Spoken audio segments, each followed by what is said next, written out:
জুলাই গণঅভ্যুত্থান স্মৃতি জাদুঘর পরিদর্শন শেষে কথা বলছেন এনসিপির আহ্বায়ক নাহিদ ইসলাম। সরাসরি তার বক্তব্যে যাচ্ছি।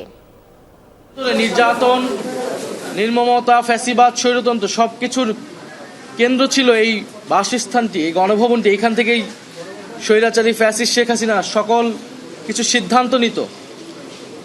মানুষকে নির্যাতন করা, রাষ্ট্রীয় প্রতিষ্ঠান ধ্বংস করা, অর্থনৈতিক লুটপাট, দুর্নীতি সহ বিগত 16 বছর যত এদেশের ক্ষয়ক্ষতি হয়েছে, তো সেই নির্যাতন, নির্মমতা এবং মানুষের প্রতিরোধের এবং বিজয়ের স্মৃতিচিহ্ন সম্বলিত এই স্থানটিকে অন্তর্বর্তী সরকার জাদুঘর করার সিদ্ধান্ত নেয়। সেই অনুযায়ী কাজ শুরু হয় এবং আমরা দেখতে পেলাম যে এবছর এই 5ই আগস্ট এটা উদ্বোধন করেছেন বর্তমান সরকার।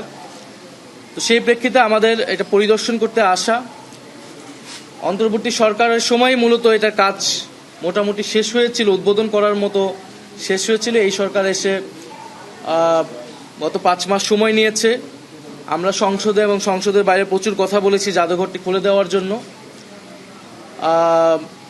এবং আজকে আমরা যেহেতু অন্তর্বর্তী সরকারের সময়ে আপনারা জানেন শেষ সময়ে তখন একটা পরিদর্শনে আমি এসেছিলাম। আমি সেই সময় সালাউদ্দিন সাহেব এবং এখনকার বিরোধী দলীয় নেতা ডক্টর মোহাম্মদ ইউনূস সহ তো কিছু পরিবর্তন আমরা দেখতে পেয়েছি যে এই সরকার এসে পরিবর্তন করেছে। এবং বিশেষত আমরা বলবো যে এখানে সীমান্ত হত্যার একটা সেগমেন্ট ছিল। আমাদের যেই সীমান্তে আমাদের যে সকল ভাই বোনেরা হত্যাকাণ্ডের শিকার হয়েছে বিএসএফ ভারতীয় বাহিনী দ্বারা, প্রায় তাদের একটা তালিকা ছিল, ফেলানির একটা ভাস্কর্য ছিল। সেই জিনিসগুলো সরিয়ে ফেলা হয়েছে। মোদি বিরোধী আন্দোলনের কিছু স্মৃতি ছবি ছিল, সেটা সরিয়ে ফেলা হয়েছে। বিএনপির আমরা যখন এর ছিলাম তখনও গত 16 বছরের বিষয়গুলো দেখানো হয়েছে। সেখানে বিএনপির যে নির্যাতিত হয়েছে তারা দল হিসেবে সেগুলোর কন্টেন্ট ছিল, সেই কন্টেন্টগুলো এবার বৃদ্ধি করা হয়েছে, বাড়ানো হয়েছে। একটু দলীয় বক্তব্য এসেছে, বয়ান এসেছে, সেটা বেড়েছে। তো জাদুঘর এটা সবসময় এইটা একটা আপডেটের মধ্যে থাকবে।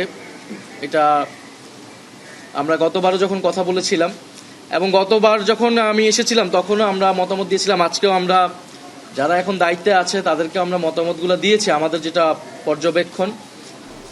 বিশেষত জুলাই গণঅভ্যুত্থানের যেই সেগমেন্টগুলো রাখা হয়েছে সেগুলোকে আরও এলাবোরেট করা উচিত, টাইমলাইন ধরে